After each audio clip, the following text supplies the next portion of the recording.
As I prepared for remarriage, Peter looked at me, a trace of irony in his voice. Since I'm getting remarried, it's only fair for you to find a new place to live. The responsibility of the $15,000 loan will now fall on my new partner, he said. I couldn't believe his nerve, handing off a financial obligation I had worked so hard to pay down. Then, I guess those $6,000 monthly payments are now yours to handle, I replied, making sure he understood how much I'd shouldered on my own. Unfazed, I resumed drafting the divorce papers, resolute. Whatever challenges lay ahead, I knew they would no longer be mine to carry. My name is Sarah, a 43-year-old part-time worker and homemaker. Peter, my soon-to-be ex-husband, is 4 years older, and we've been married for a decade. We met at our old company when I was fully dedicated to my career with little thought for marriage or romance. But at 32, a friend urged me to switch jobs, which led me into a new chapter of my life. Shortly afterward, Peter, a senior colleague from my previous job, confessed his feelings for me.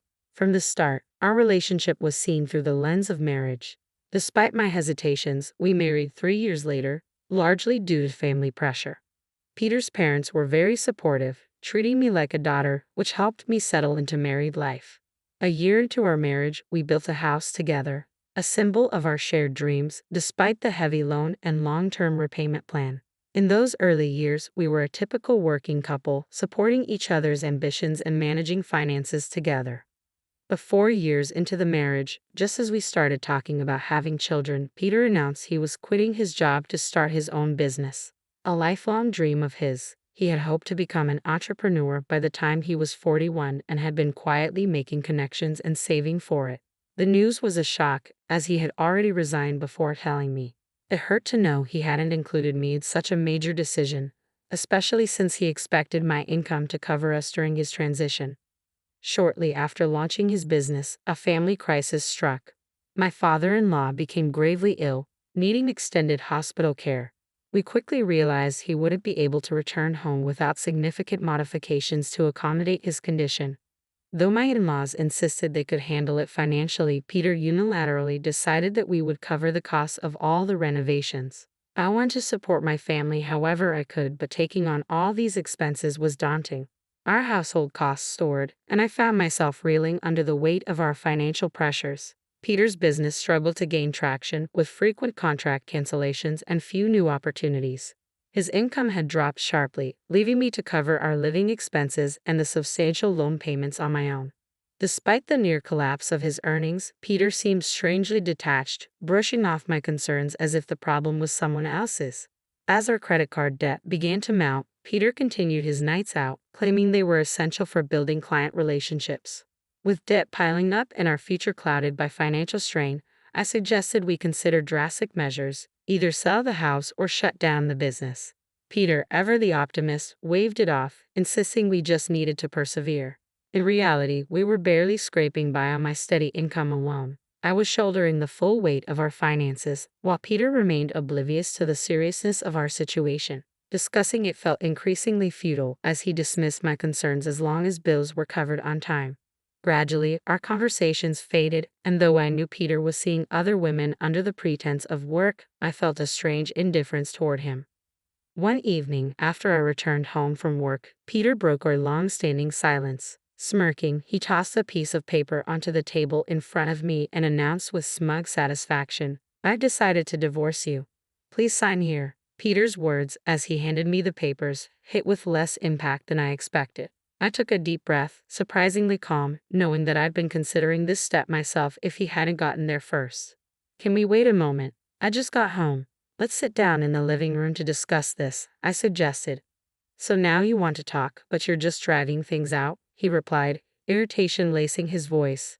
"I don't need pointless chit-chat. Just get it over with." Ignoring his impatience, I walked slowly to the living room, feeling his frustration build. I was determined to pace this final moment on my own terms, after everything else had unfolded on his. Divorce was now inevitable, and the life we had carefully built was slipping away. As I settled on the sofa, I picked up the papers again. They felt fragile in my hands, much like the marriage certificate we had signed 12 years ago, a piece of paper that had once meant so much. "How long are you going to sit there staring at them?" Peter's voice cut through my thoughts, edged with annoyance. I wanted to discuss our plans after the divorce. What do you intend to do? I asked, meeting his eyes. Are you reconsidering? Because I'm committed to moving forward, he replied dismissively. No, I'm not reconsidering, I replied evenly. But I think it's important we talk through the details. I've heard you're planning to remarry. There must be someone new in your life. I imagine she's young, attractive, maybe financially stable. Unlike me, an older woman without children to tie us together. He scoffed. You seem to think poorly of me. Let's be clear. I have always managed our finances carefully, ensuring you never had to worry about a single bill. I said, my voice steady. Despite how much you've taken that for granted. In that moment, I realized that the person in front of me, once central to my life, had already become a stranger.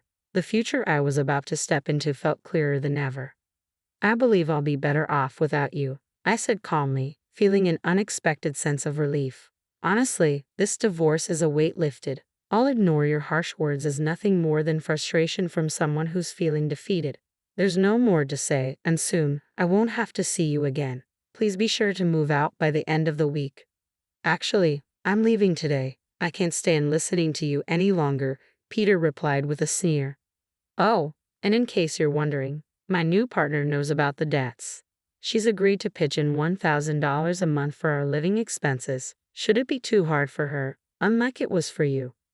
Once I signed the papers, I gathered the last of my things. I'm leaving immediately. The furniture can stay. Consider it part of the asset division. Feel free to get rid of it if it's useless to you, I said, handing him a note with detailed loan information. You might want to share this with her, I added, giving him a final, steady look. With that, I walked out, got into my car, and drove away from what was once our home. My destination was clear, City Hall, to submit the divorce papers. Relief washed over me, the weight of years finally lifting. As I drove, I realized how much sooner I should have made this choice, and how I'd wasted so much time worrying about him and the financial burdens he'd left behind. A week later, I woke to my phone buzzing insistently. Peter. I'd expected he'd reach out eventually, but the repeated calls were more irritating than anything else. Finally, I answered. I decided to answer the phone. What do you want? I asked, trying to keep my irritation in check. I wouldn't be calling if it wasn't important, he replied, defensive. But, is it true what I heard about the $6,000? I sighed. I have no reason to lie about this. Are you expecting me to cover your debts now? Everything you need to know is in that note I left.